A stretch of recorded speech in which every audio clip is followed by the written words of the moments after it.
கர்த்தாவே உம்முடைய கட்டளைகளை நான் தெரிந்து கொண்டதினாலே உமது கரம் எனக்கு துணையாயிருப்பதாக. உம்முடைய நாமத்தை நேசிப்போர்க்கு நீர் வழங்கும் நியாயப்படியே எனக்கு இரங்கும். உம்முடைய நாமத்தை நேசிப்போர்க்கு நீர் வழங்கும் நியாயப்படியே எனக்கு இரங்கும். உம்முடைய வார்த்தையில் என் காலடியை நிலைப்படுத்தி, உம்முடைய வார்த்தையில் என் காலடியை நிலைப்படுத்தி, அநியாயோ என்னை ஆளவிடாதேயும்,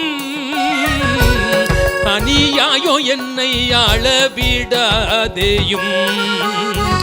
ஆணி பாய்ந்த அன்புக்கரம் அதிசயமான கரம் சிறைப்பட்டு போனோரை விடுதலையாக்கும் கரம்.